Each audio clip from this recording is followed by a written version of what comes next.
Hello, I am Thaddeus Golis, and this is a reading from my book, your book, The Lazy Man's Guide to Enlightenment.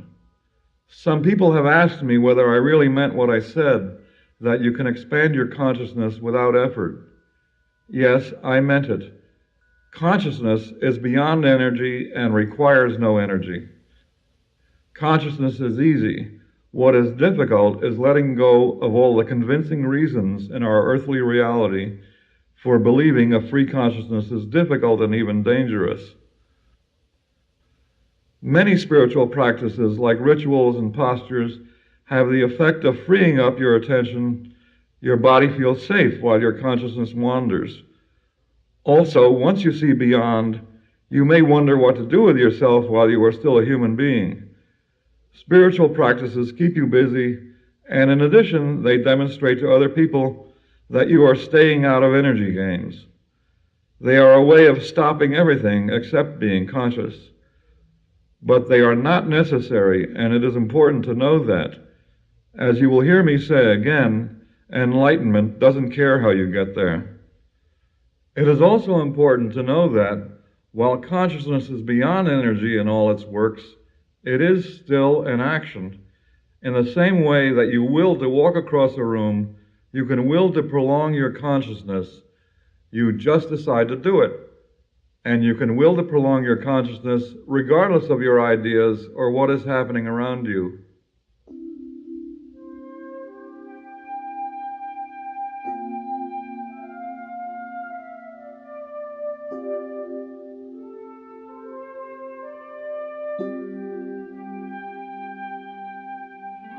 What you will hear is a kind of poetry.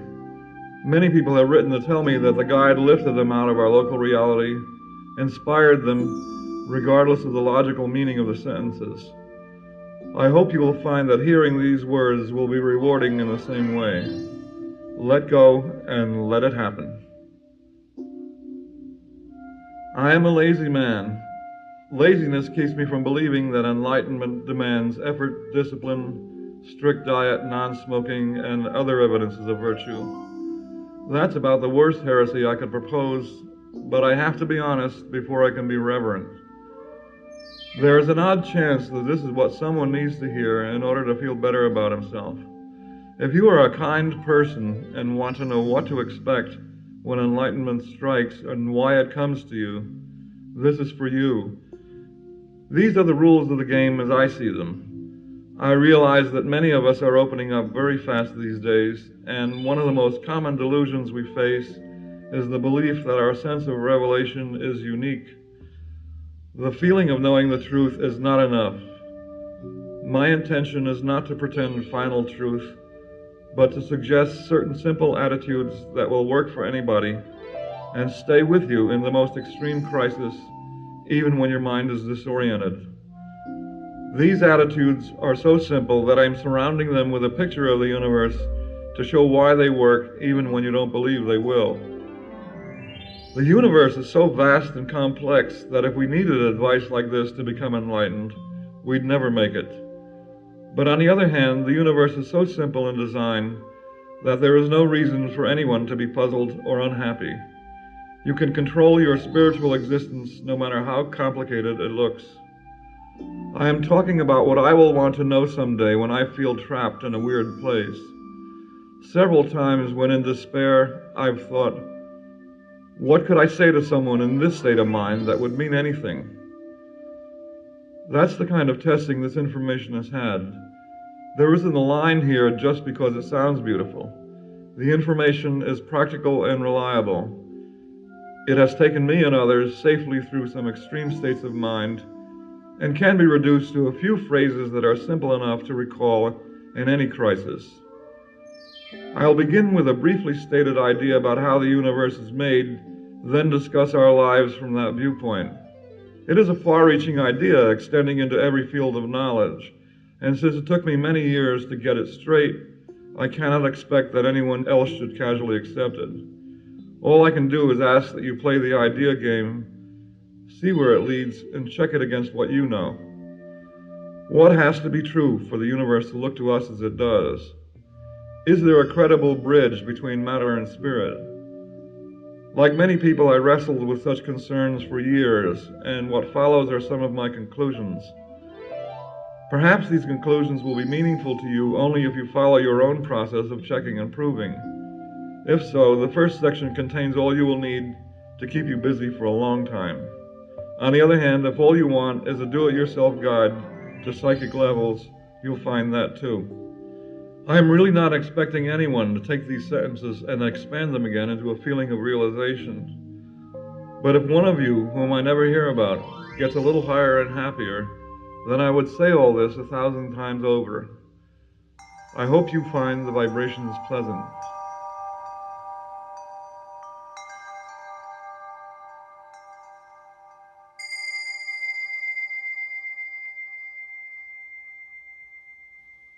We are equal beings, and the universe is our relations with each other.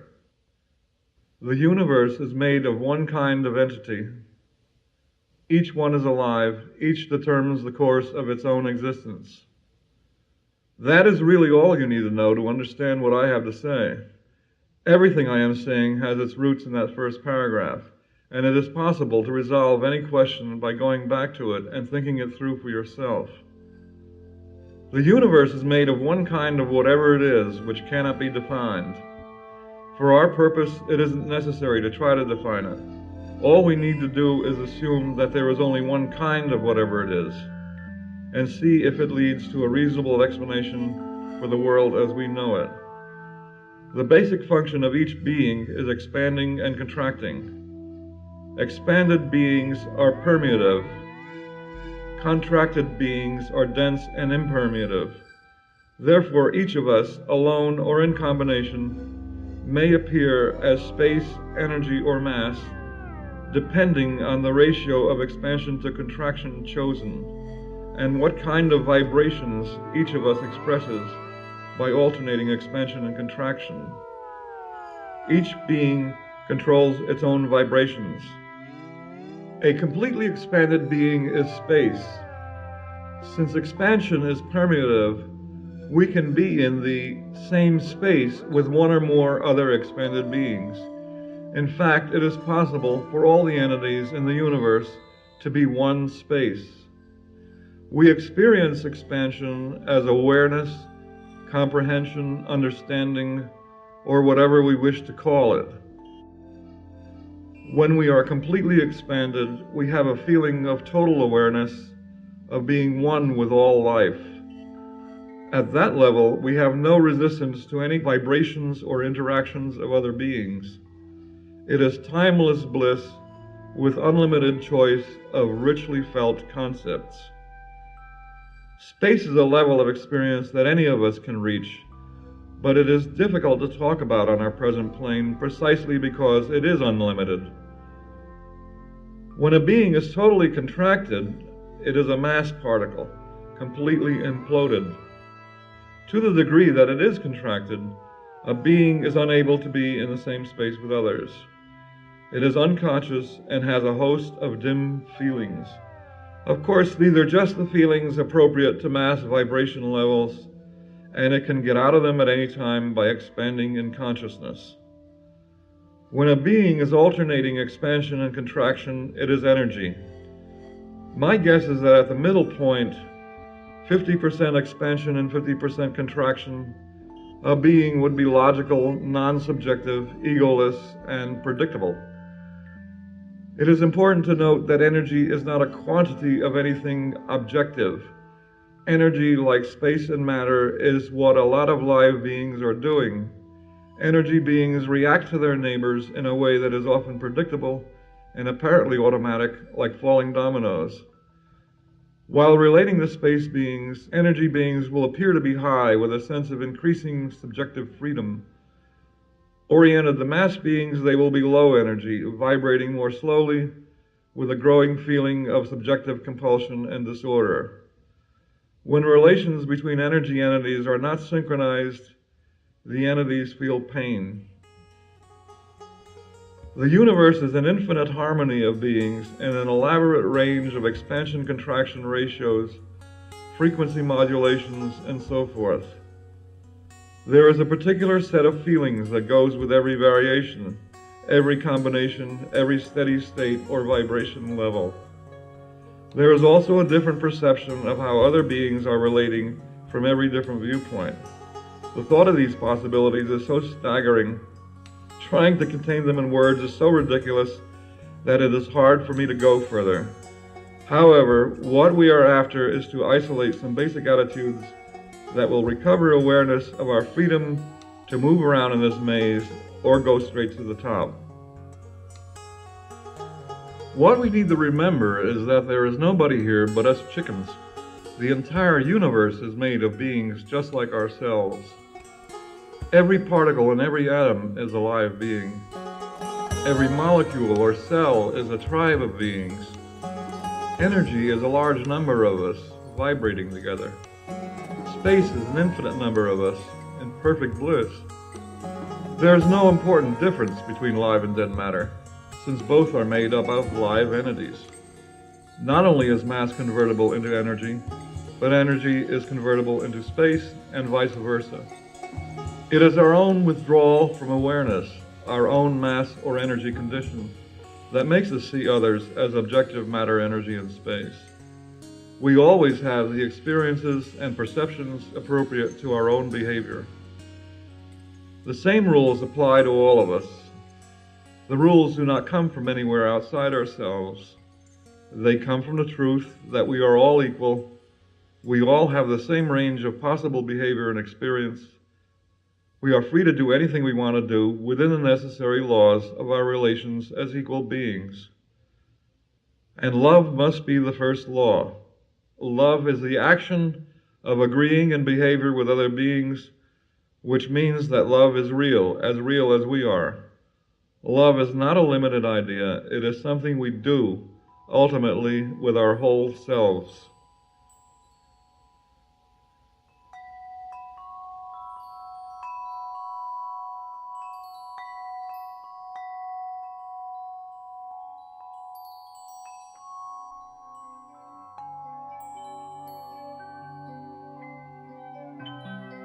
Each of us is the same kind of being, capable of outflowing attention and awareness or limiting it. And fundamentally, that is all we need to do. Give full, permissive, loving attention to absolutely anything that we see in our minds, in our bodies, in our environment, in other people. Expansion in love and consciousness is an action that is available to every being in the universe all the time. A willing awareness will take us to heaven. A loving attitude will make us free. Nothing else controls our fate. Whatever you are doing, love yourself for doing it. Whatever you are thinking, love yourself for thinking it. Love is the only dimension that needs to be changed. If you are not sure how it feels to be loving, love yourself for not being sure of how it feels. There is nothing on earth more important than the love which conscious beings feel towards each other, whether or not it is ever expressed. There is no point in worry or wonder about worse or better spiritual conditions, although that game is available. You will not be able to rise above your present level to stay until you love the way you are now. No matter what your spiritual condition is, no matter where you find yourself in the universe, your choice is always the same, to expand your awareness or contract it. And you have to start where you are. There's nothing wrong with being where you are now. It's one of the infinite experiences available to us. What you are, I can be. What I am, you can be. Whatever we have done in withdrawing from full consciousness, we are doing now. Whatever we are doing will always be within us to do, even when we are not doing it, and therefore is not to be resisted but transcended. These are reminders I frequently use. That's always within me. This too can be known with a fully expanded awareness. We can trust the flow of the universe. If these rules of love are true, then they are effective whether we agree with them or not, whether we are conscious of them or not, whether or not we use words to talk about them. The reality of love is something you do for yourself, with or without words, and judge the results from your own experiences. All information like this exists in space all the time and doesn't need books for its reality.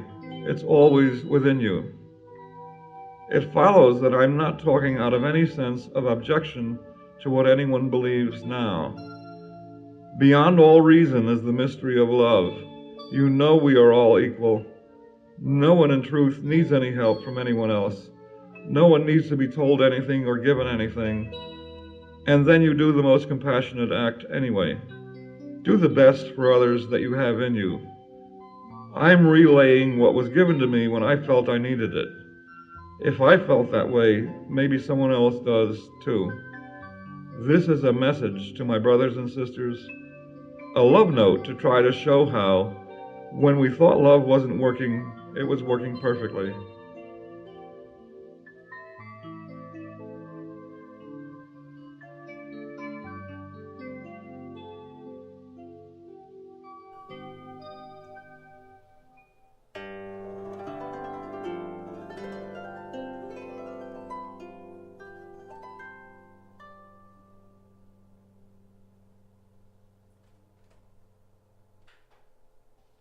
It's an interesting mental exercise to turn the whole game upside down. The problem is not how to free yourself from the mass level, how to get enlightened. The real question is, if you are a completely free and self-determined being, how did you lock yourself into a body to play games in a material world? How did you get yourself and others to agree to this game? How did you get it to be compulsive? Several times when I've been in a state of space, I felt, well, if it's that easy to get out, I might as well go back and play the game. Maybe that's the ultimate temptation, and maybe no one really wants to know how easy it is. Nobody wants to upset the game. We may all be playing, let's pretend, hide and seek. Physical reality is one of the biggest horror movies of all, and you know how we love horror movies. If the universe as we see it from our vibration level is illusory, only partially true, then that's all the more reason for enjoying it and loving it. Everything that happens on Earth can be experienced on any of thousands of different vibrational levels, from the most euphoric to the gloomiest. We are entirely free to emphasize any level we wish. We need change nothing but our own attention and love, our own expansion and love. Since the universe is nothing but live beings, each controlling its own level and its own relationships, there is absolutely nothing in the universe that needs to be corrected in any way. We don't have to do anything about it, whatever it is. There is life everywhere in the universe, and we can trust all beings to handle their own decisions. No matter how it looks to us, love never loses control. The laws of our relations are as honest and exact as the laws of physics. I can't say I know at this moment what all these laws are, but on some level everybody knows that we are all getting exactly what we deserve. The harmony is infinite and one and divine. Where do you figure you fit into it? Don't be too hard on yourself. A little bit of love goes a long way.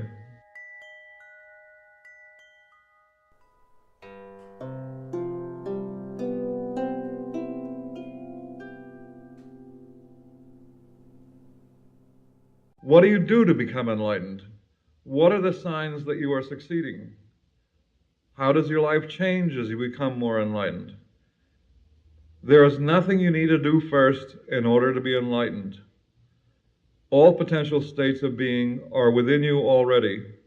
You can open up to them at any time, faster than instantaneously, just by being there. But there's no hurry. Total expansion is always there, beyond time, within and around you. You need only open your awareness at the pace you find safe and comfortable. This is home. We all belong in the universe. Nothing gets in our way, but most of us are likely to open up in stages gradually.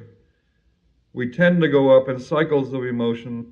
After each burst of euphoric realization, we may hit a new and different kind of negativity, the next thing we need to learn to love. But the higher you go, the easier it gets. The experience of complete awareness, being space, does not mean being presently conscious of every detail in the universe, every possible relationship between energy and mass entities. Being space is a readiness to be aware fully of anything conceivable. It means we have no resistance, no denial of any concept or relationship. Therefore, to achieve enlightenment, we are not required to gather any particular set of ideas or experiences, virtues or sufferings.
Anything that exists can be experienced with a completely expanded awareness.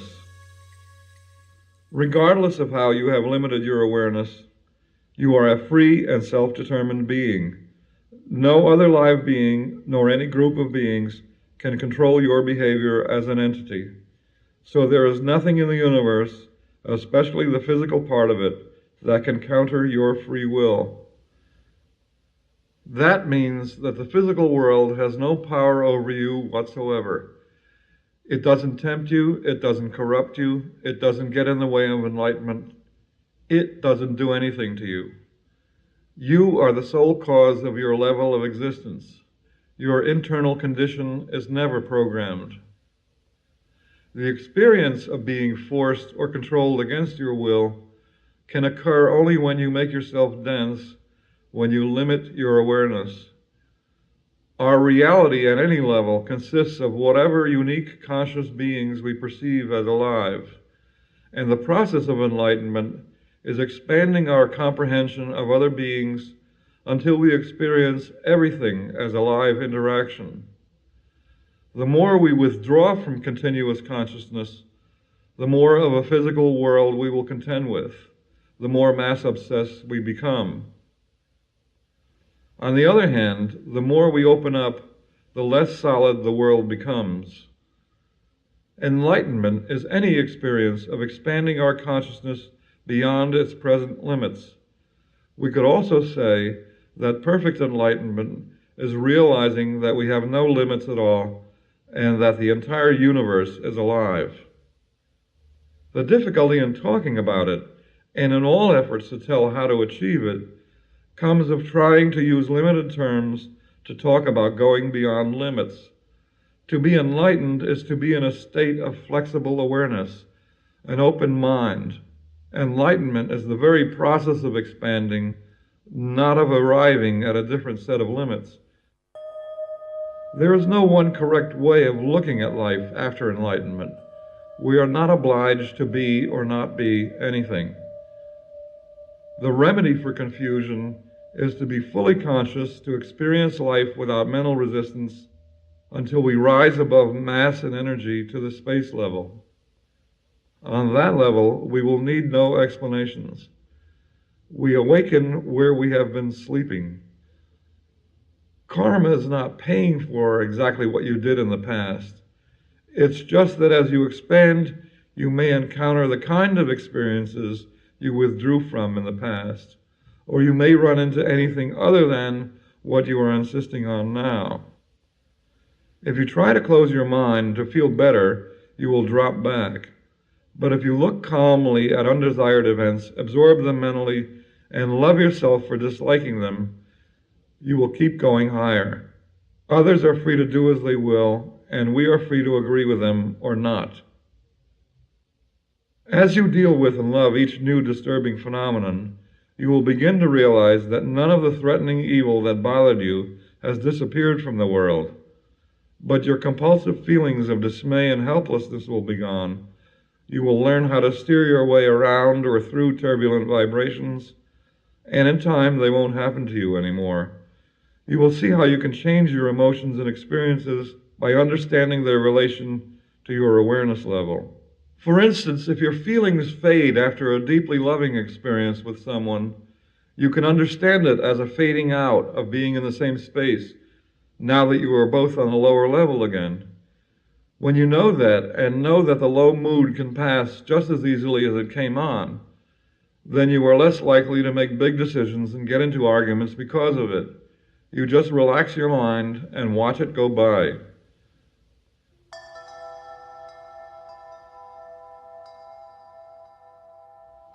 Meanwhile, we should realize that we tend to return to the vibration level where we feel stable, something we can live with.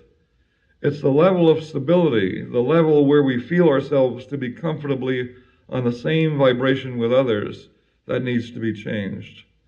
And that can be done only through an unresisting state of mind, a constantly expanding love. It is quite natural in pursuing enlightenment, or just in trying to be happier, to look to your everyday experiences for signs of results. Indeed, your daily life is nothing else but an expression of your spiritual condition. Your life will change as you become more conscious, but not in ways that you can exactly predict. What happens is not as important as how you react to what happens. There is a good attitude to take towards any goal. It's nice if it happens, nice if it doesn't. Long before you get to where you can confidently make choices for the future, you may find that you are no longer interested in predicting much. You won't mind letting go of one beautiful experience because love will make the next one just as rewarding.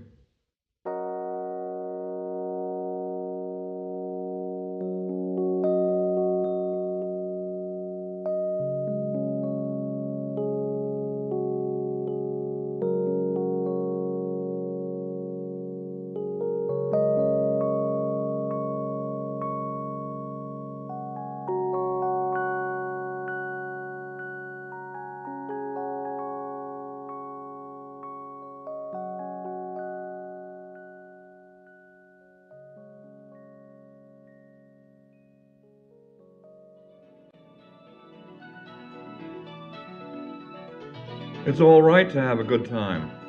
That's one of the most important messages of enlightenment.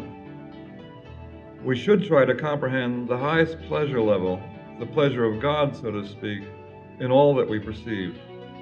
No one in higher consciousness wants any of us to have a miserable time on earth. There is a paradise in and around you right now, and to be there you don't even have to make a move, not even lifting a finger. You can open yourself to the diamond-like perfection of everything you see and feel. If you don't think it can happen that easily, just be loving and conscious moment by moment and trust that it will come to you.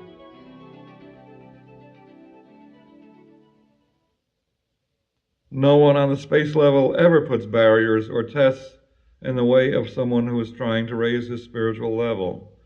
Hindsight may make it look as though you were being tested, but in truth, you are always being allowed to decide for yourself, to define the universe that is real to you. Higher beings are only too happy when you show yourself conscious enough to rise. You are never asked to torment or frustrate yourself. You don't have to prove anything. You can't prove anything. Your behavior as an entity always speaks true. You can't lie about it. And it is easy to rise on the wings of love. No matter how convincing any perception of reality, no matter how overwhelming, intricate, and complex, you are still seeing only a fragment within our true reality, being just us, conscious, unresisting, unattached, loving all. Music shows us how to maintain pleasure and ecstasy. Normally, we tend to think of a moment of euphoric realization as unbearable and impossible to continue. It slips away and then we pursue it again. It does so because we are unwilling to let it go. We are unwilling to conceive of being away from it. But if we take the example of music, letting go of one note to hear the next, then our pleasure can be constant, though the vibrations change. If we listen to the world and let it act on us without either-or judgments and ideas, then we can learn to comprehend each flash of pleasure as a tone in the infinite harmony. The orchestra of the world plays the familiar melodies again and again, and the old folks stand around and tap their feet while the young ones dance.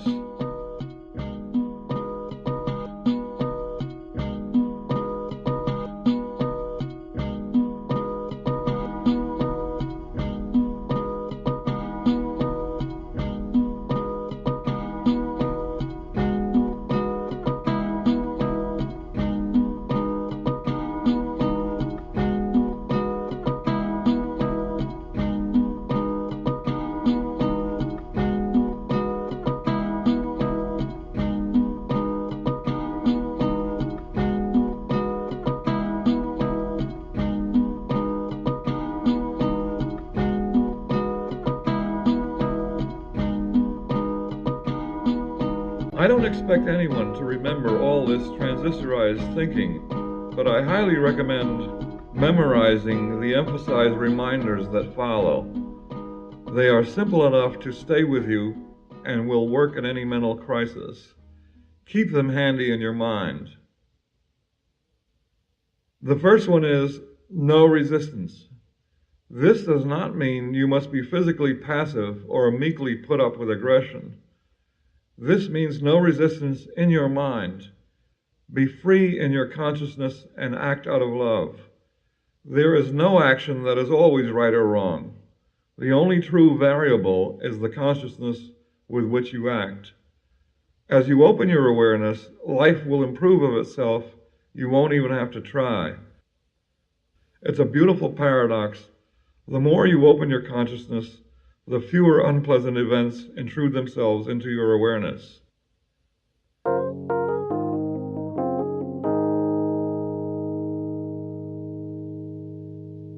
The second is, love as much as you can from wherever you are. This line is especially good to recall when you feel frightened, crazy, or have taken some strange drugs. Write it on the wall of your room. You may not want to love what you feel or see. You may not be able to convince yourself that you could love it at all. But just decide to love it. Say out loud that you love it even if you don't believe it. And say, I love myself for hating this.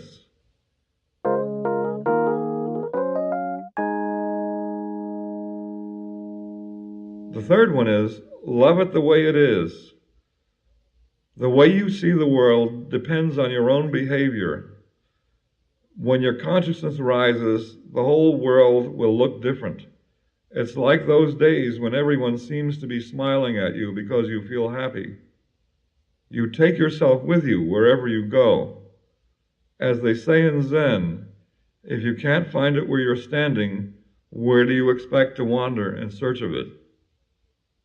There is never any place in the universe to be except among your equals. The direction of change to seek is not in our four dimensions. It is getting deeper into what you are, where you are, like turning up the volume on the amplifier.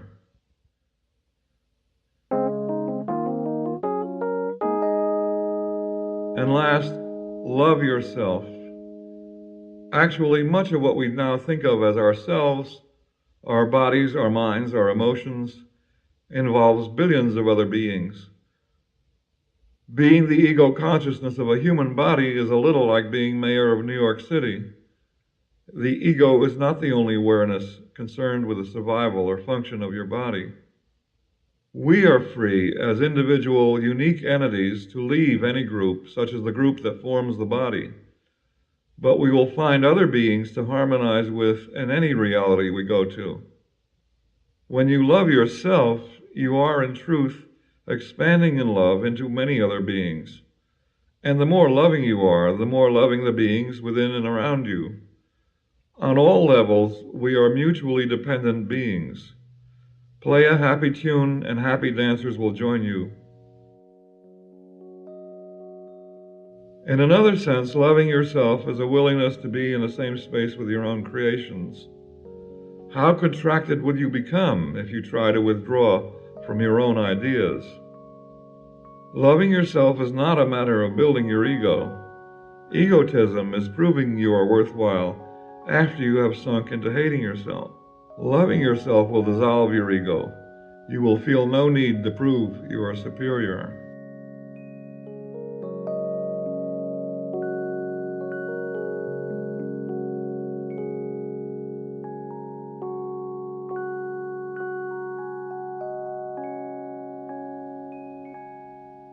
We have a flood of ideas and names for many different kinds of human behavior, but much of what we do obeys certain common rules of expansion and contraction.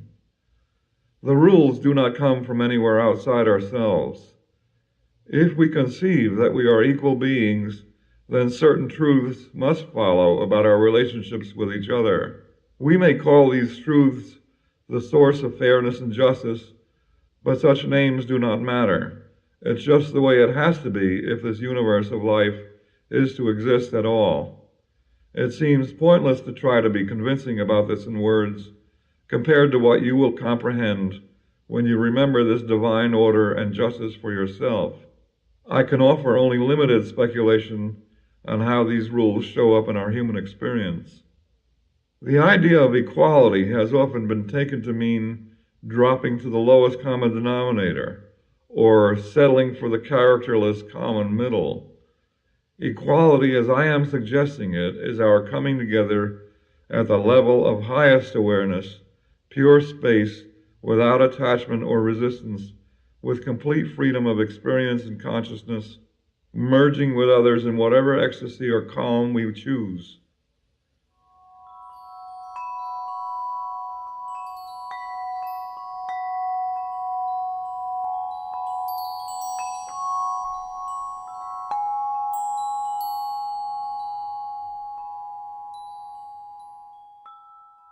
In all the vibration levels less than the highest, there are sensations of quantity and value, of greater and lesser love, intelligence, and powers. We appear to each other according to the vibrations we choose to emphasize, but we are equal in potential. If that's true, how did we get so deep into mass that physical reality looks like the only reality? We can start with a paradox at the highest level. Expanded beings completely unresisting are also completely irresistible. Space beings are entirely permissive to other beings, but when we contract, we become dense and are then propelled by the space beings. The experience of being propelled and later compelled is due entirely to the density of the contracted beings. Space beings have no intention to propel or compel anyone to do anything specific. The propulsion is uniform. It is what we now call the force of gravity.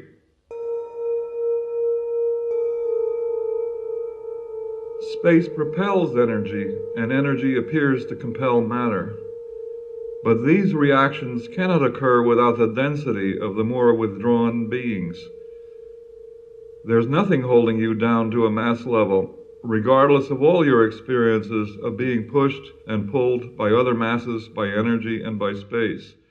It's your own contraction, your vibration, that makes it possible for you to be pushed. You can't feel pain until you're stupid. But all you need to do to get free of pain, to get unstupid, is to be willing to be aware of anything that enters your consciousness. Of all the paradoxes with which we struggle on the material level, the failure of good intentions is perhaps one of the most baffling. Good people try to do good things and get bad results. Peaceful youths are jailed, spiritual communes are attacked, and pacifists become bombers. Often in history, spiritual revivals have been followed by bloodshed and persecution. Perhaps we can now understand why these things happen. What you cannot think about, you cannot control. What you cannot conceive of in your awareness, you will stumble over in your path. Violent human beings are precisely those who refuse at some time to conceive that they could be violent. It also happens that if you are unwilling to conceive of people being the victims of violence, you may become a victim yourself, for you will not be sufficiently aware of how it happens to avoid it. Unfortunately, most people with good intentions are trying to deny or eliminate what is already manifest. And many spiritual revivals are a deeper denial of the facts of our vibration level. What can we do about evil? A great deal if our heads are clear. My catch-all phrase is, I honor the laws that make this experience necessary. Once you have cleared your head on the matter, then do whatever feels right to you. Evil occurs as a secondary reality after you have withdrawn to a low vibration level. The problem with evil is that it seduces us into trying to eliminate it.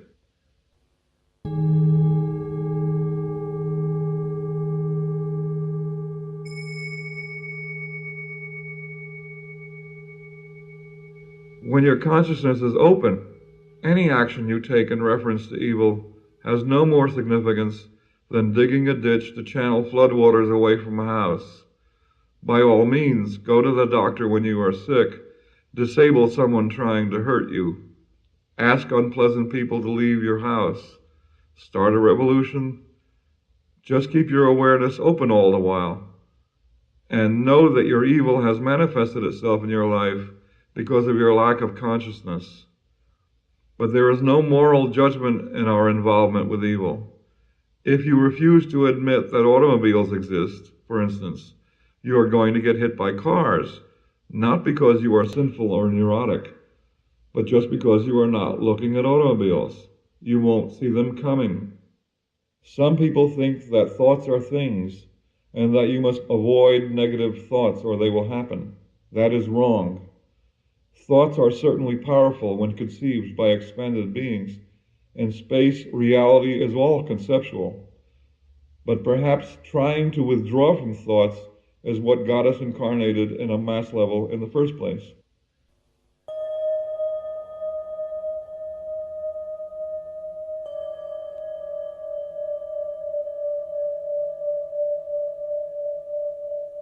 If you avoid negative thoughts, they will sooner or later manifest themselves physically. It is your resistance to the negative thought, whether you bring it to consciousness or not, that might make it manifest in your life.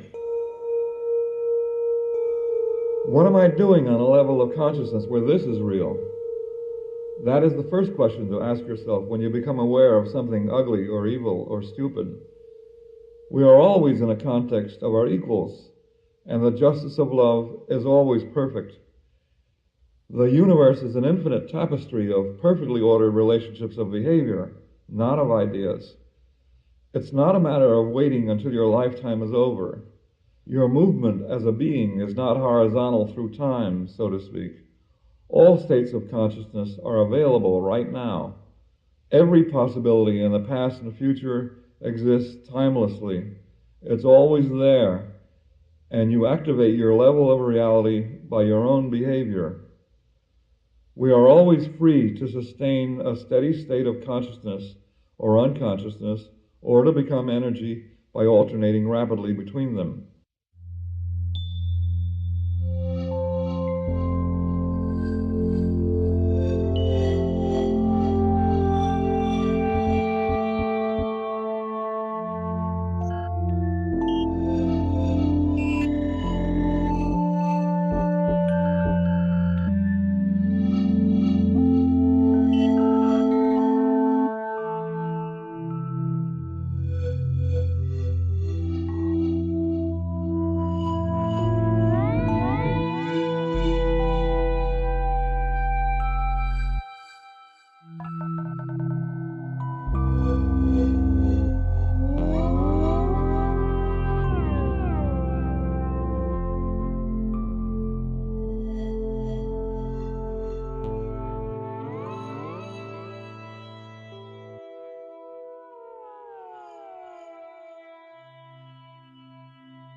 I hope you will find it encouraging to learn how these general ideas apply to eliminating evils in yourself and to spiritual self-improvement.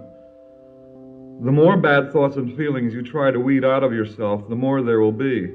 Since I myself have certain preferences for what I want to do, I must be wary of passing these on as having the dignity of law. Therefore, I must necessarily become even more personal in this section and make my bias clear. I am lazy, and it bothers me to see people strenuously pursuing self-improvement goals by methods that will not work, and urging me to do the same. They are often the loveliest of people, and I would love to join them if I thought they would succeed.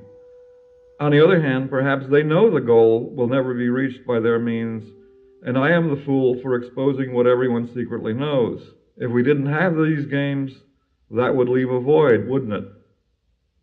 I am playing the game of refusing pointless games, which may be the most pointless of all. Obviously, there's a danger here of wandering in circles, but if someone else knew what is in this section, I would want him or her to tell me. So I must take a small risk.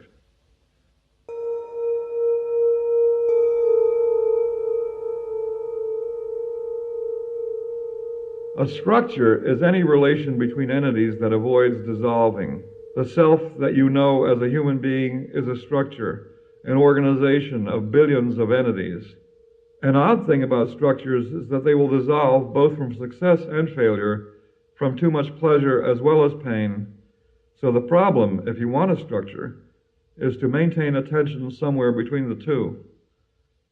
The idea that structures will disintegrate when completely successful struck me as peculiar, so I made a hasty list of examples.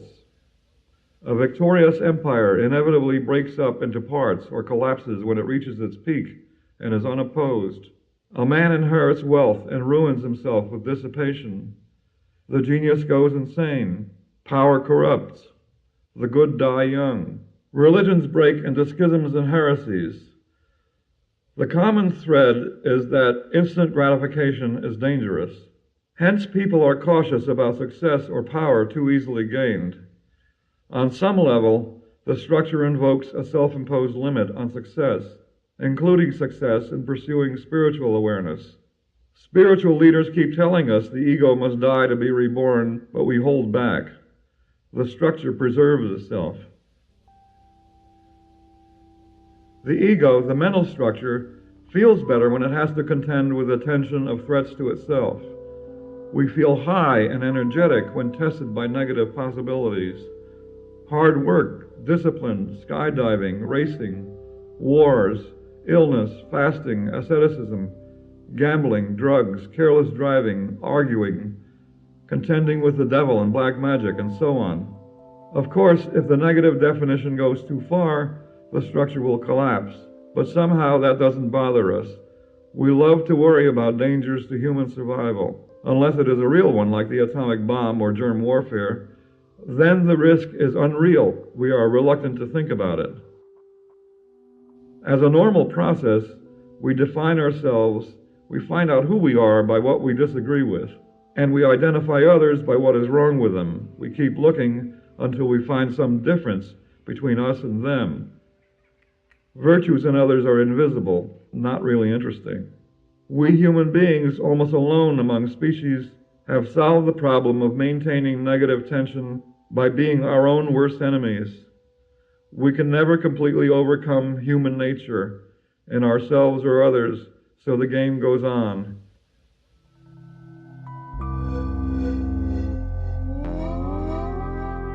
It is plain that we are getting a reward from all the ghastly facts of life that we complain of. That's what sells newspapers. Negative emphasis results in an intensified structure and a stronger ego. Even though some of these activities, like self-denial, are carried on under the banner of spiritual search, the result is the same. On a subtle level, we know that most spiritual endeavors will not succeed, but we go on maintaining the fantasy that they are admirable. Many of us have no intention of really succeeding in dissolving our attachment to structure and going to another plane of existence. But what of those wise and serious who zealously pursue enlightenment by traditional methods? Since we know that negative methods of getting high will not lead to a stable experience of space, what is it that makes yoga rewarding? The reason yoga works when it does is in the love expressed between teacher and student, and in the student's willing placement of attention. If you limit your experience to phenomena you are completely willing to conceive of, such as the contents of a cave in Tibet, you will certainly get high sooner or later. But as soon as you walk out of the cave, you will find people behaving just as they did before. And if you are not willing to be conscious of their behavior and love them as they are, your level will drop. And then you may preach about how evil the world is, how corrupt cities are, how sinful people are. Even if you are not just testing your structure, the motive for purifying yourself, that you feel spiritually impure, will prevent any genuine gain until you learn to love the impurity you started with. Can anyone seriously think that he is going to pass through the infinity of time without ever making another mistake? Quite often a flash of enlightenment will give you this message: go back to where you started and learn to love it more.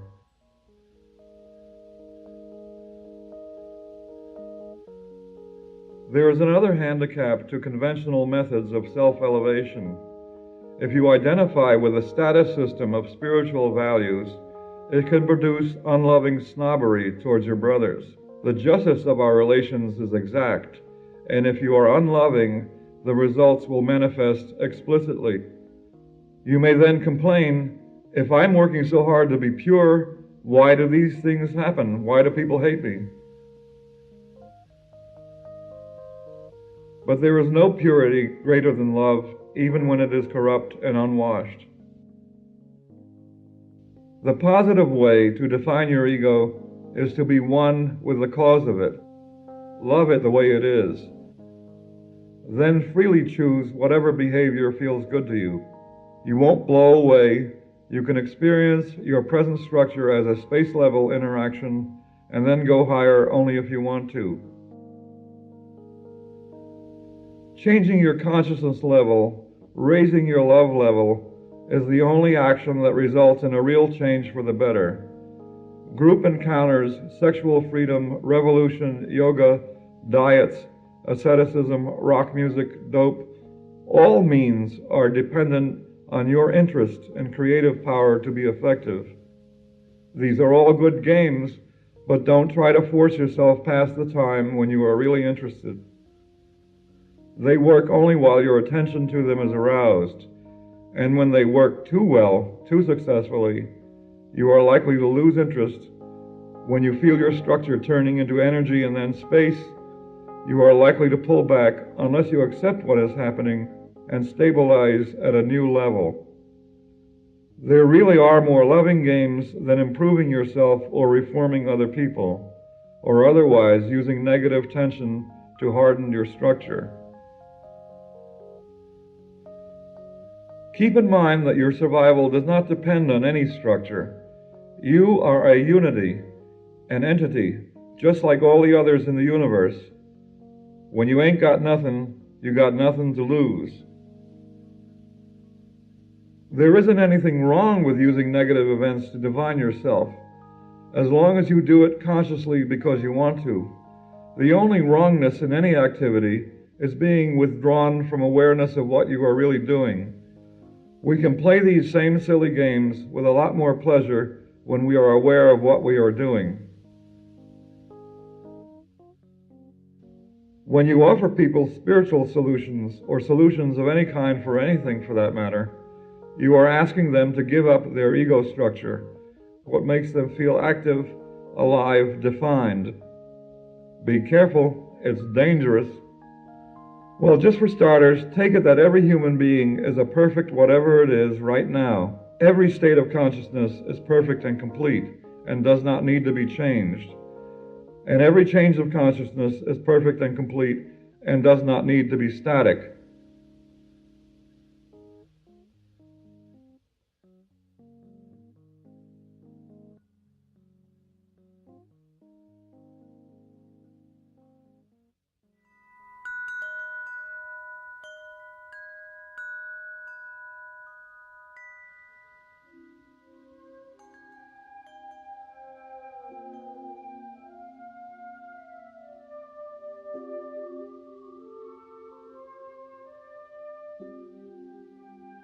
I have tried to cover all the possibilities at once with a couple of maxims.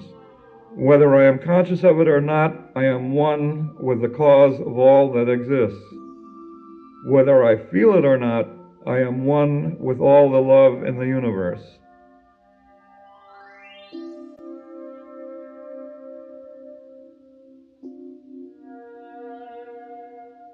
We can vary our experience of time by changing our vibrations, just as we alter our perception of the rest of the physical universe.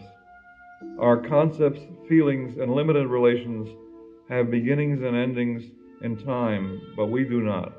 On the space level, when we are completely expanded, the time is always now. When you look at a lake, there is no water in your mind.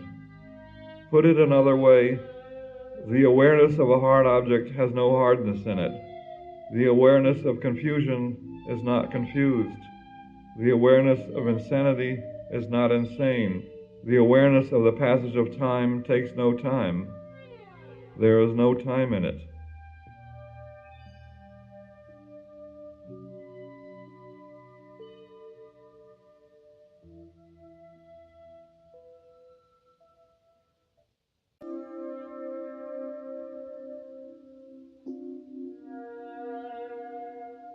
We can vary our experience of time by changing our vibrations, just as we alter our perception of the rest of the physical universe. Our concepts, feelings, and limited relations have beginnings and endings in time, but we do not. On the space level, when we are completely expanded, the time is always now. When you look at a lake, there is no water in your mind. Put it another way, the awareness of a hard object has no hardness in it. The awareness of confusion is not confused. The awareness of insanity is not insane. The awareness of the passage of time takes no time. There is no time in it.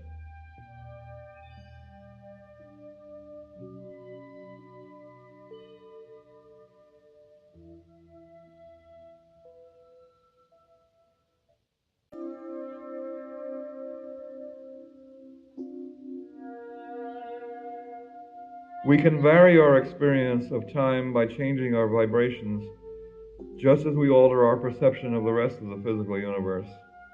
Our concepts, feelings, and limited relations have beginnings and endings in time, but we do not. On the space level, when we are completely expanded, the time is always now. When you look at a lake, there is no water in your mind. Put it another way, the awareness of a hard object has no hardness in it. The awareness of confusion is not confused. The awareness of insanity is not insane. The awareness of the passage of time takes no time. There is no time in it.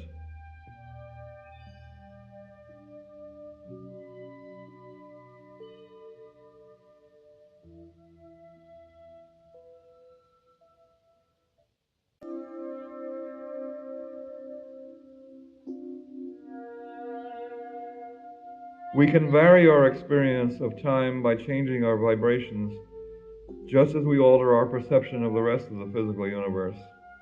Our concepts, feelings, and limited relations have beginnings and endings in time, but we do not. On the space level, when we are completely expanded, the time is always now. When you look at a lake, there is no water in your mind. Put it another way, the awareness of a hard object has no hardness in it. The awareness of confusion is not confused. The awareness of insanity is not insane. The awareness of the passage of time takes no time. There is no time in it.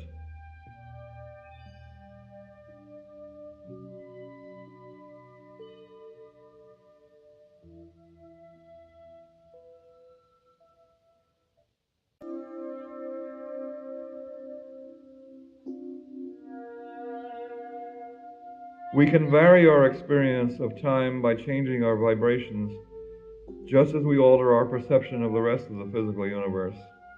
Our concepts, feelings, and limited relations have beginnings and endings in time, but we do not.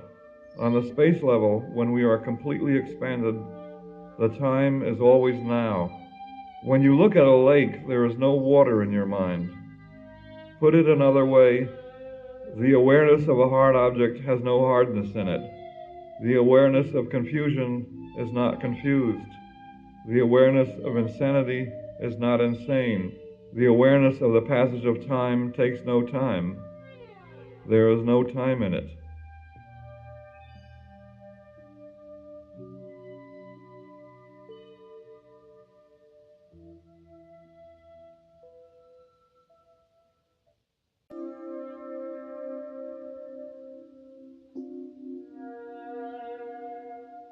We can vary our experience of time by changing our vibrations, just as we alter our perception of the rest of the physical universe.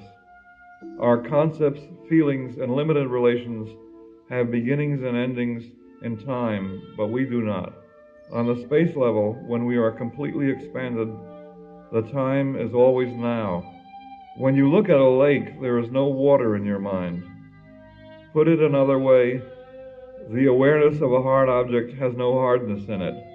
The awareness of confusion is not confused. The awareness of insanity is not insane. The awareness of the passage of time takes no time.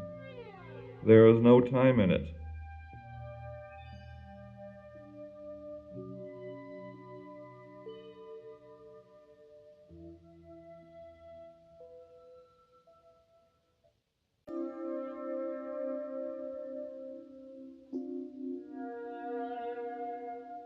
We can vary our experience of time by changing our vibrations, just as we alter our perception of the rest of the physical universe.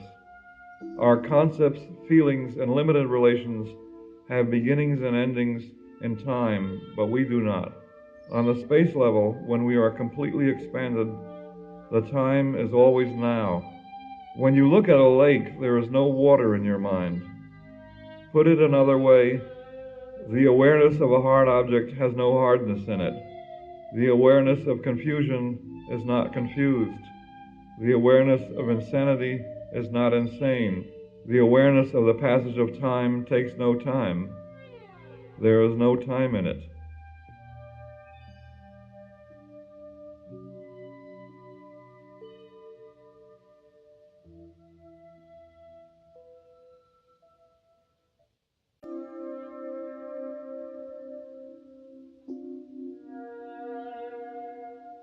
We can vary our experience of time by changing our vibrations, just as we alter our perception of the rest of the physical universe. Our concepts, feelings, and limited relations have beginnings and endings in time, but we do not. On the space level, when we are completely expanded, the time is always now. When you look at a lake, there is no water in your mind. Put it another way, the awareness of a hard object has no hardness in it. The awareness of confusion is not confused. The awareness of insanity is not insane. The awareness of the passage of time takes no time. There is no time in it.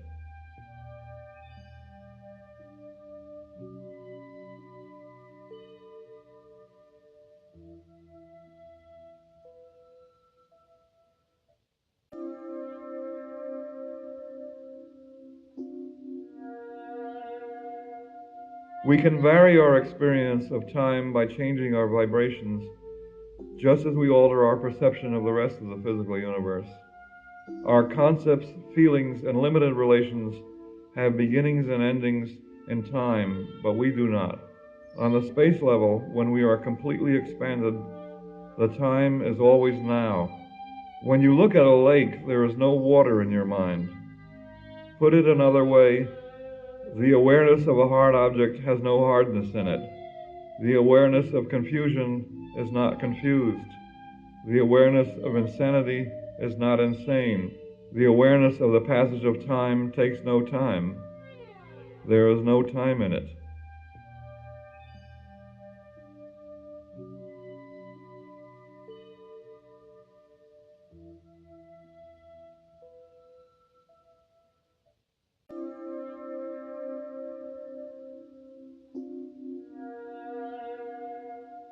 We can vary our experience of time by changing our vibrations, just as we alter our perception of the rest of the physical universe.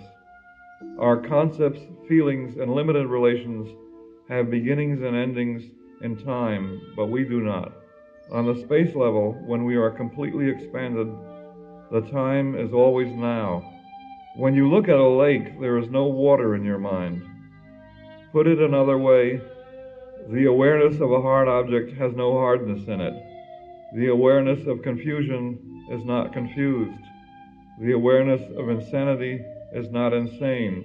The awareness of the passage of time takes no time.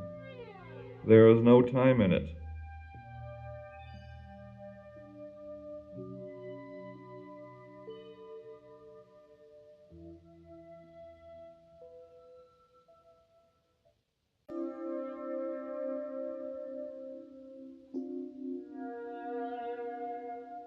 We can vary our experience of time by changing our vibrations, just as we alter our perception of the rest of the physical universe. Our concepts, feelings, and limited relations have beginnings and endings in time, but we do not. On the space level, when we are completely expanded, the time is always now. When you look at a lake, there is no water in your mind. Put it another way, the awareness of a hard object has no hardness in it. The awareness of confusion. If nothing is holding us down to the physical plane, then what's holding us? Why are we attached to structures? Why do we stick to our vibration level? Why do we fear change? To answer these questions, let's start at the top once again. There are a lot of words for how it feels to be completely expanded. Total awareness, completeness, freedom, love, ecstasy, certainty, stability, supreme intelligence, compassion. I think it will be least vague in this instance to discuss our interactions in terms of stability. Absolute stability exists naturally at the space level because all relationships are persistent to the degree that the beings involved have the same expansion. But on more contracted levels, where there is by definition some withdrawal of awareness, we accordingly have less control over how long the stable condition lasts. And when we are relating to beings whose vibrations are different from ours, we feel unstable and uncertain. In an unstable relationship, we have basically two ways to go, regardless of the subtleties of the changes. One way is towards stability, reaching a common level of vibration. The other way is towards disintegration, getting so far apart that we are no longer aware of each other at all. Since we are uncomfortable in the presence of behavior higher or lower than our own, we tend to make certain natural responses. If the other person is lower, we will generally try to get him up to our level, to help him or cheer him up.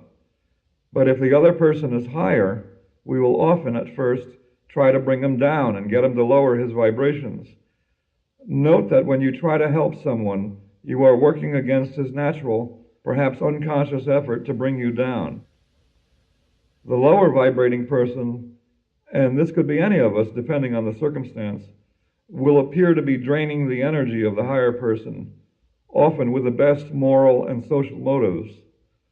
This effort can take the form of exaggerated praise, sly pokes disguised in polite words, pleading for help with problems, showing fear and depression, freaking out, starting an argument, quoting better authorities, and 1,000 other forms, all the way down to putting the higher person in prison or killing him. On the other end, if you are faced with such behavior, the remedy is to keep on outflowing love, to have no resistance in your mind.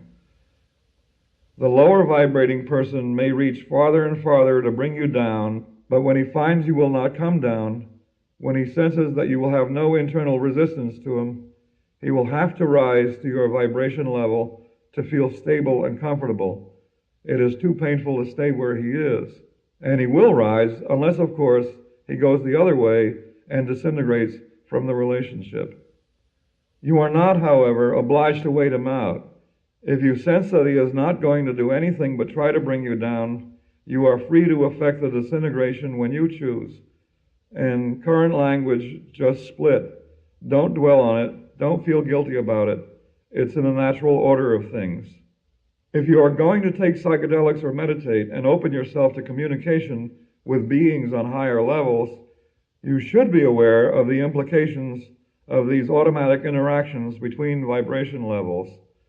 You are likely to feel overwhelmed, driven, compelled, degraded, full of psychic terror until you drop your resistance, expand in love, and move up to the vibration of the higher beings. They have no intention to scare you or test you. It's your own density that is making you have those feelings. Anything that really frightens you may contain a clue to enlightenment. It may indicate to you how deeply you are attached to structure, whether mental, physical, or social. Attachment and resistance are appearances with the same root. When you resist by pulling away your awareness, the emotion is one of fear, and the contraction is experienced as a pull like magnetism or gravity, that is, attachment. That is why we often fear to open our minds to more exalted spiritual beings. We think fear is a signal to withdraw, when in fact it is a sign we are already withdrawing too much.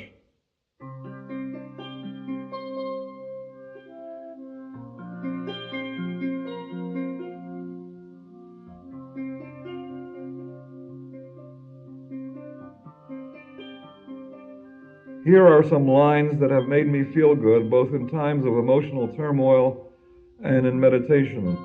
I am nothing. I am empty. I am silent.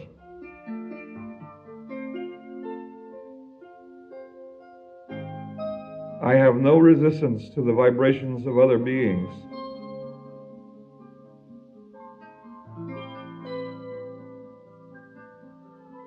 I have no resistance to the expansions and contractions of other beings.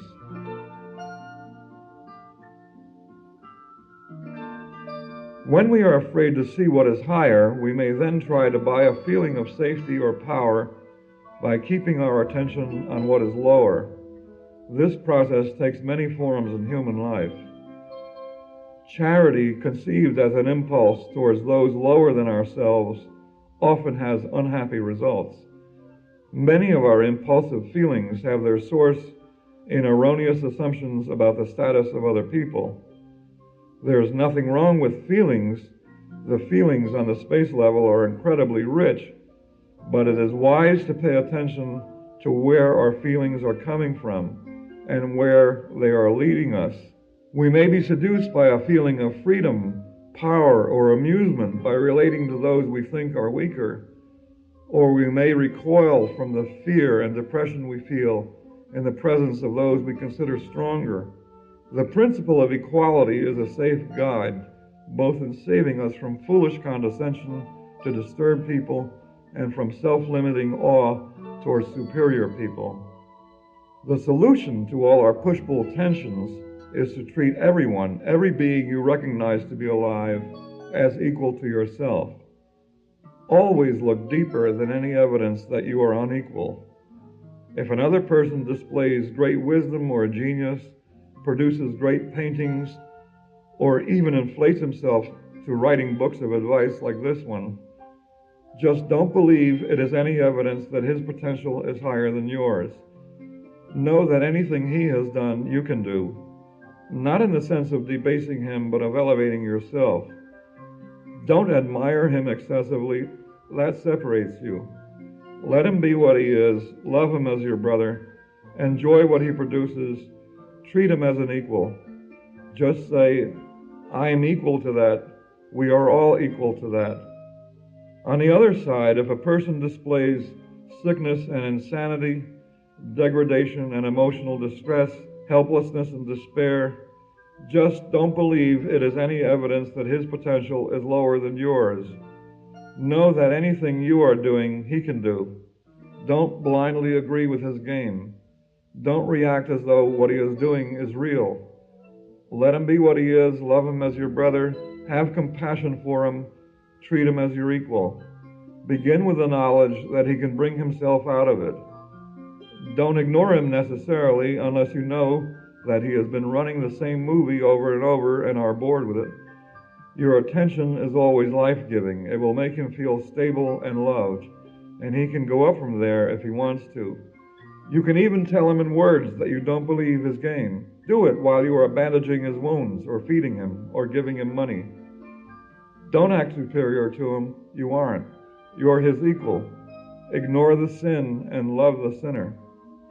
It's not a personal affront to you when someone is being discordant. It's a measure of his pain. He's showing you how much he hurts and how much compassion he needs. But keep in mind, too, that not all victims are innocent. In a certain karmic sense, no victims are innocent, but that doesn't mean we shouldn't help them, for it is our fate to exist in a relation to them, and how we behave determines our own karma. But we should give help in a way that does not extend our attachment to low vibrations. That means we should give what we would expect to get, good or bad, in the same circumstance, and begin with the knowledge that all beings are equals. While we still believe there are people greater or lesser than ourselves, we will tend to hang on all the more tightly to our current vibration level. We will be fastened to the people who make us feel at home. We will be stuck with our ideas, our emotional habits, our jobs, our bodies. We will be afraid to change because we will fear the unstable experiences we have when we try to reach a higher level. We will be afraid of falling to a lower level if we let go of our current stability. Once you begin to behave with the knowledge that no being is greater or lesser than you, then you are free to change, because you will feel stable no matter what level you are on. You will feel calm and sure of yourself, with or without a body, with or without a job, a brain, a book to read, or a book to write. Withdrawing awareness from the expansions of others and keeping attention on the contractions of others fastens us to the world of matter. It is reassuring to know that this process, which got us incarnated in bodies in the first place, is also happening in our daily lives and can be reversed very easily starting now. It is a nice truth that the way that will relieve your woes on the physical plane will also take you to the highest spiritual realizations. And the way is simple. No resistance.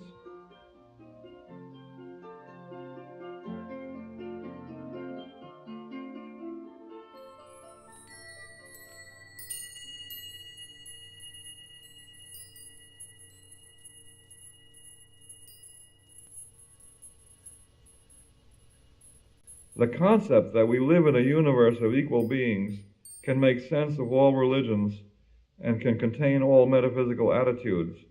It is the easiest raft to discard when we reach the other shore that is no shore. It can tell us how to live on this plane. It can integrate our scientific knowledge. It can show how our physical existence is the expression of spiritual laws. It gives us an absolutely confident understanding of what is true and what is real. Equal and unique live beings are all that is fully true and real in the universe. We are the universe. We experience the deepest sense of reality only at the highest expansion and perfect love.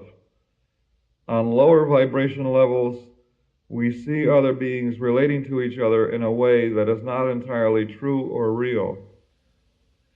For a down-to-earth example, let us consider that the people in an audience are real, but audience is a name for something that will disappear when the people go home. In this sense, the audience is an illusion, a temporary, partial, and limited reality. It has no independent causative existence. We can construct a statistical probability about how the audience will behave, but each member is free to come and go at will, just as the atoms forming our bodies come and go. It is in this meaning that we can say that the physical universe, including our bodies, is an illusion. We are real, the beings participating in the universe. Us, the particles in the atoms, the energy and space beings, all are real. All are equal, all are of one kind. But the relationships, groupings, and massings are illusory as we see them from any given vibration level. Thus, as the audience is formed of people, illusions are formed out of real beings. Indeed, there is no other way to form an illusion except by using what is real. There is no other material around. However, rather than speak of the world as illusory, which can be interpreted as a license to steal and be otherwise unloving, and can only be annoying when you feel stuck where you are, it is better to call it a secondary reality. The world is real enough when we are vibrating within a particular range, but only while we are doing so. Facts are limited truths, the way relationships between others look to us when we have limited our own awareness and love, or when they have limited theirs. But facts have roots in the truth. We may have only a limited view of the beings involved in what we see as matter, but those beings are real. They are self-determined and are acting in harmony.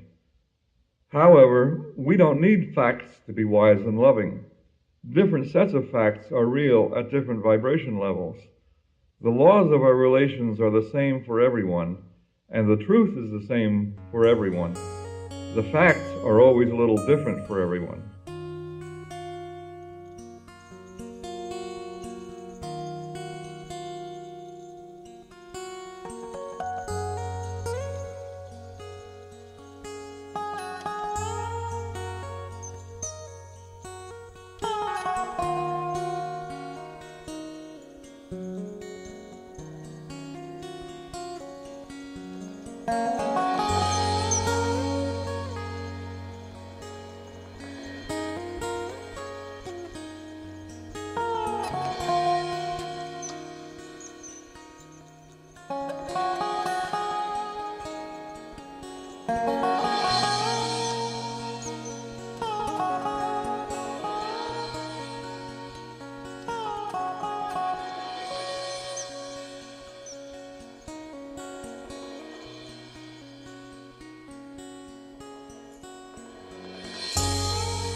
Facts are certainly fascinating, like gossip.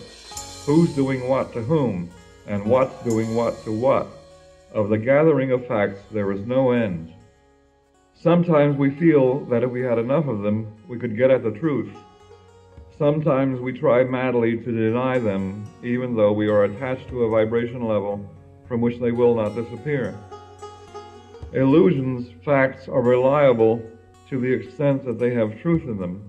but they are also somewhat delusory. Delusions are denials of the truth. If we use the physical plane to deny higher reality, we are deluded. But if we deny the reality that is in the material world, we are deluded also. We cannot rise above the physical plane by denying its reality. We must love it and affirm the reality of the live beings who form it. Some of us grow discouraged with spiritual efforts because enlightening experiences don't always help us handle the facts of physical existence any better. But enlightening experiences can help in dealing with the facts by showing you that you are a completely flexible whatever it is, capable of existing on many different levels, both within and above the physical plane. Once you know that the facts will be different on every level, you are less likely to fight the facts of any particular plane. As your awareness opens up, you will be able to choose the level you want, and you will have more enjoyable facts to deal with. Since every being is self-determined, you cannot change anyone else's vibration level against his will, nor are you obliged to. You cannot, in reality, hurt or help others without their agreement to play the game, nor can anyone hurt or help you without your agreement. Indeed, your perception of others is colored by your own limited vibrations until you reach the higher levels, so you have no way of knowing exactly what it is you are trying to change. On the other hand, you do control your own vibration level absolutely, and that's all the freedom you need to govern your own behavior. You are free to be anywhere you want to be in the world that is real to you now. And beyond that, you are capable of being at any time, on any vibration level, in any system, with whomever you like. Regardless of how trapped you feel, how weighed down by one day after another, your fundamental freedom is not affected. If you look at your environment now, you may see a great deal of reality that makes you feel secure, even when it hurts or tires you out. It's all right to hold on to that while you think this over. Nothing is going to happen unexpectedly just as a result of reading about how free you are. In any case, you're never alone. There are many beings aware of you at all times, loving you, ready to make you feel it whenever you are ready to open up to it, taking care to see that you don't get in too deep, encouraging you to love yourself.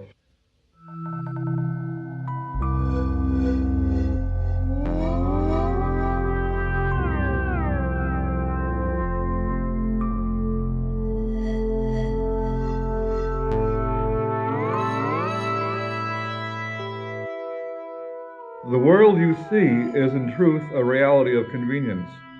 In a sense, the universe will compassionately arrange itself into anything you need it to be to work out your preferences.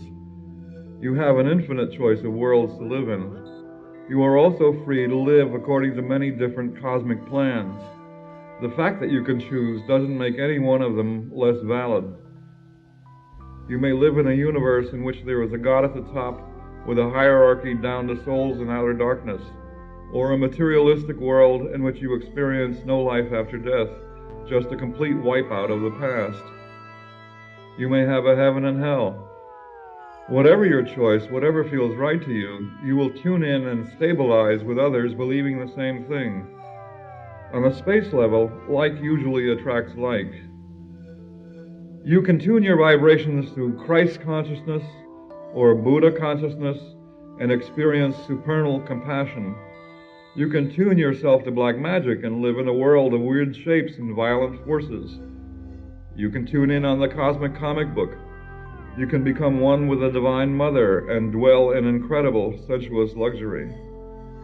You may have all these experiences and more when you meditate. You may not remember what I say then, but you will be able to remember 2 words. No resistance. Remember them especially when you are dying. Since we aren't going anywhere with stability any faster than our love and consciousness will take us, and we have to be conscious where we are first, there is something to be said for not getting too ambitious about the infinite possibilities. But it's nice to know that there is more to it than what you see in front of you now. and that you can experience your present reality on much deeper levels of pleasure and ease.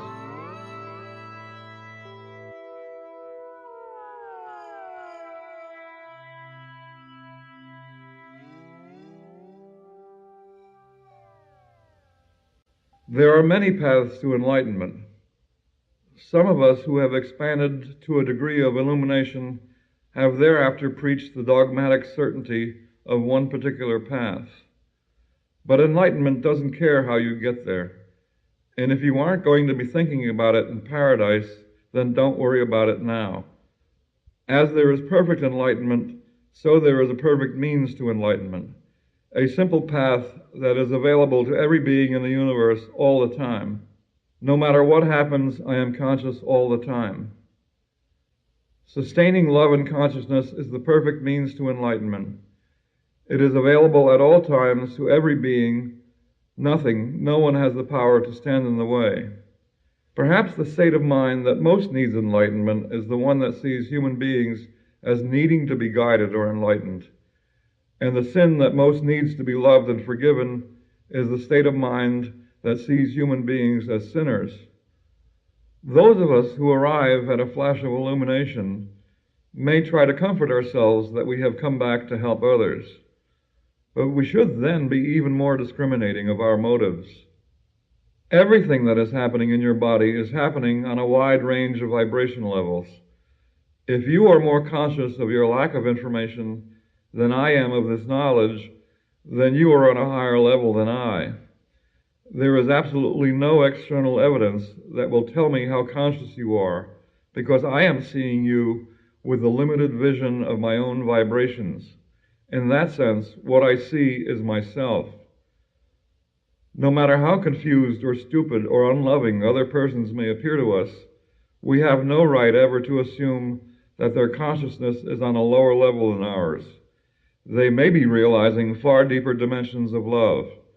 The way we see them is an explicit measure of our own vibration level. The very people we now see as vulgar, unenlightened, stupid, insane, these people, when we learn to love them and all our feelings about them, are our tickets to paradise. And that is all we need to do, love them. We may express that love or not as we wish, in any way we wish. It doesn't even matter how we treat them.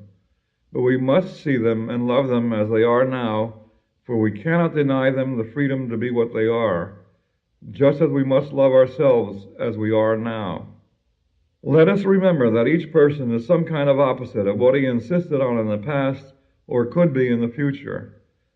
Human beings are all the same distance from the center, whether we are good or bad, sane or mad. What we see is always ourselves. It is useless to correct anyone's behavior. If he knew what he was doing, he wouldn't be doing it, true enough. But he is just as capable of knowing it as we are. If he doesn't see it of his own free will, is he any more likely to do so when we tell him? By denying him his freedom to be wrong, we are equally wrong. Giving others the freedom to be stupid is one of the most important and hardest steps to take in spiritual progress. Conveniently, the opportunity to take that step is all around us every day. This tape is the description and education of my own ignorance, and beyond the information herein, I am trying to show how a human being can handle the kind of experiences I have had. Whenever we hand on what we are shown, we must do so with the same divine love with which it was shown to us. We are but channels of spiritual joy, and to continue to have it, we need only be open channels. If we always stand facing the higher light, like looking into the sun, our vision of the people around us will be distorted. But if we have the light coming over our shoulders, shining through us, we will see the beauty of others, we will be open to the light coming through all forms, and know the glory of the creation. While we have humility and pride enough to act on the knowledge that we exist in an infinite harmony, that we are neither greater nor lesser than any others, we can enjoy exquisite spiritual wealth and pleasures. Let every jewel remind you of the diamond light of love. Know that the smallest kindness is a facet in the infinite jewel of enlightenment.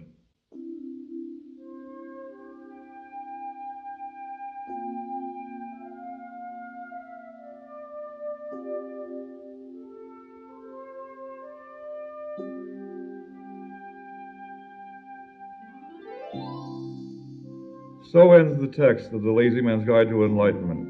After I finished, this fable came to me.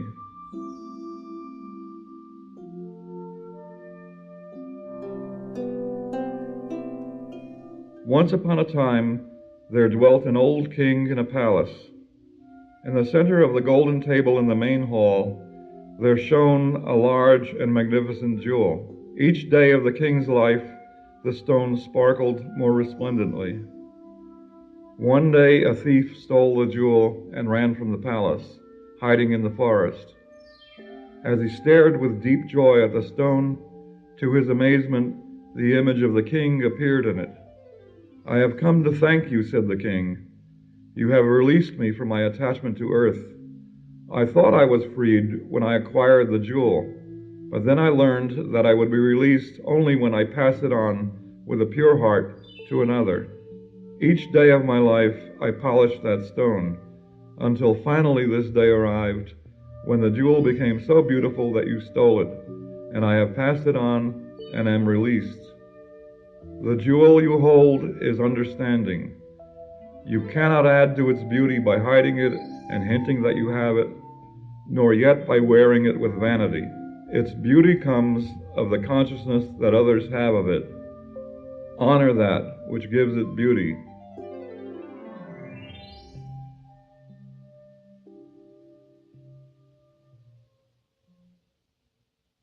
Finally, let me read you a selection of reminders from the text. We are equal beings, and the universe is our relations with each other.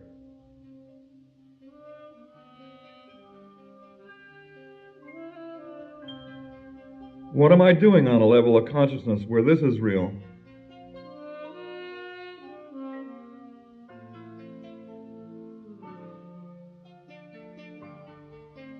No resistance.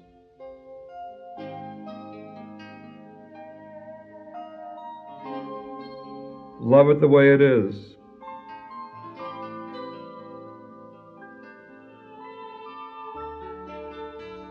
Love as much as you can from wherever you are.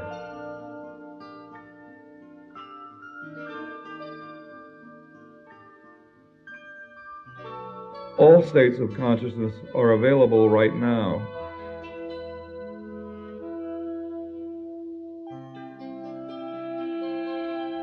It's always within us to relate this way.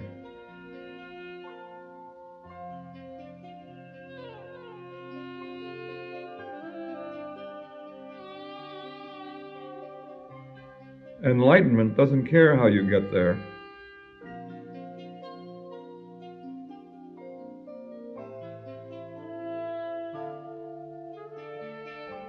Whatever you are doing, love yourself for doing it.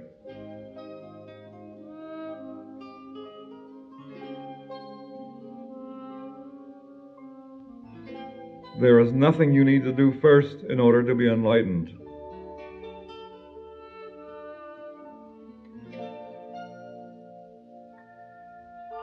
This, too, can be experienced with a completely expanded awareness. No matter what happens, I am conscious all the time.